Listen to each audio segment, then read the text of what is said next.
I just stood there. I stood there until it died.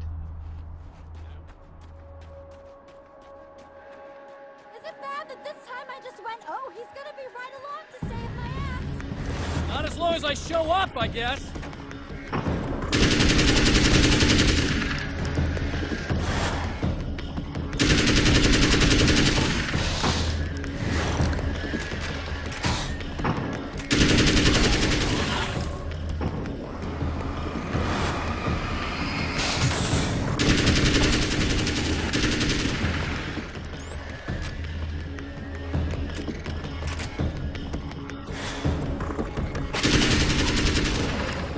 Now.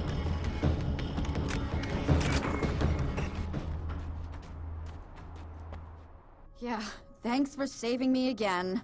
I'd hate to die before I'm scheduled to be murdered. I guess I have you to thank for setting everything up at the oil derrick. Yeah, well, I figured that if we were going to go over this again, we might as well try to be smart about it, huh? I appreciate it. You took a big chance doing that. You okay?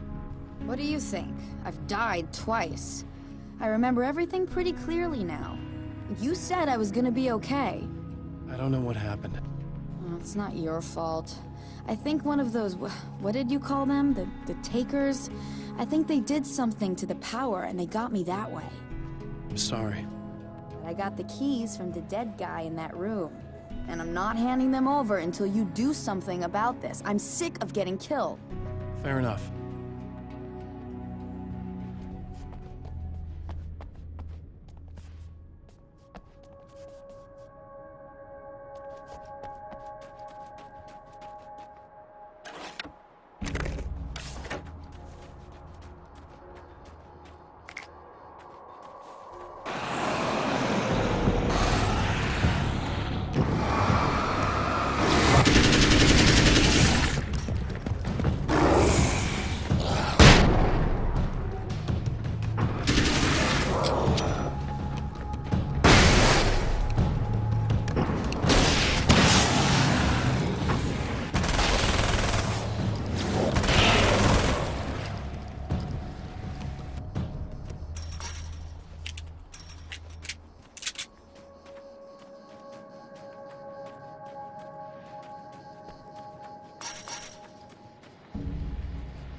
So I've been thinking about Barry.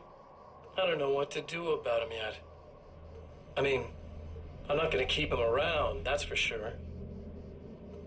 Al? Al! Ugh, little parasite. Your best friend. Really? That's the best you can do?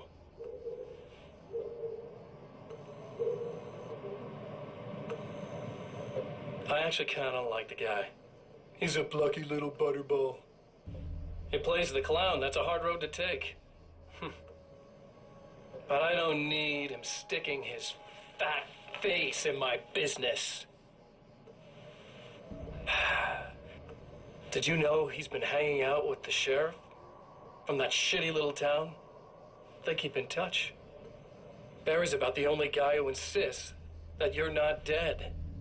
How about that?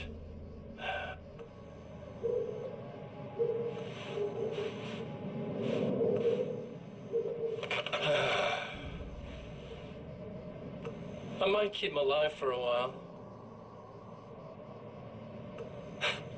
Just to see him go to pieces when I fire his ass. Yeah. Yeah.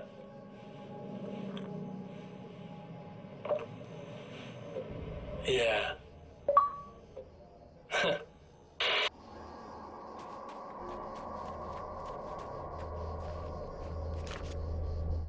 Emma wasn't sure exactly when the man arrived at the motel, but from what she could tell, the party started almost immediately. It was infectious, spreading from one room to another.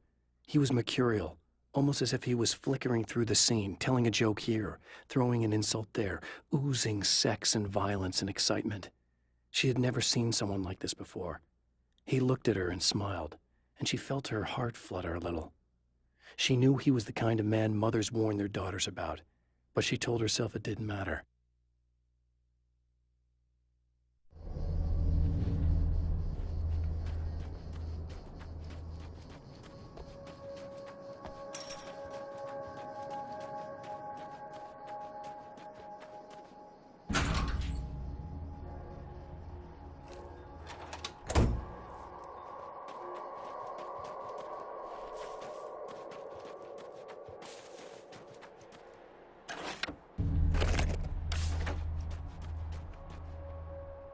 Okay. I really don't think they can get to the power now. Thank you. That's a relief. Here's the keys that you needed. Thank you. Hey, I have to tell you, at the diner, I went there with him. The guy who looks like you, okay? I know I said that I didn't. Yeah, I figured. Want to talk about what happened at the diner? There was this guy from the observatory, and he just attacked the poor dude, smashed his face into the tabletop a bunch of times. It was horrible. I didn't know that he was gonna do that. I swear. And I just ran. I just left him there. I didn't even try to help. There was nothing you could have done. It's not your fault.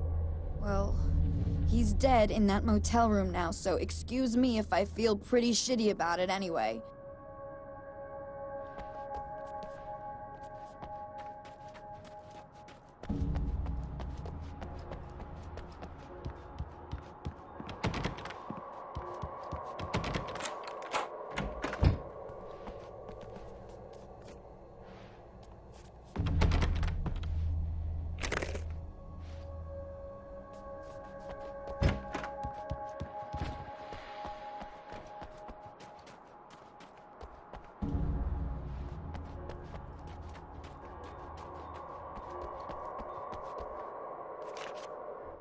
I have seen the darkness twist flesh into new shapes before, but encountering these giants is an extremely disturbing experience. It's as if the genre has been switched on me. There's something out of Pulp Fiction. Twice as tall as normal men and stronger than forklifts, their lumbering gait and slow-witted demeanor brings to mind some kind of mean-spirited caricature of a feeble-minded hillbilly.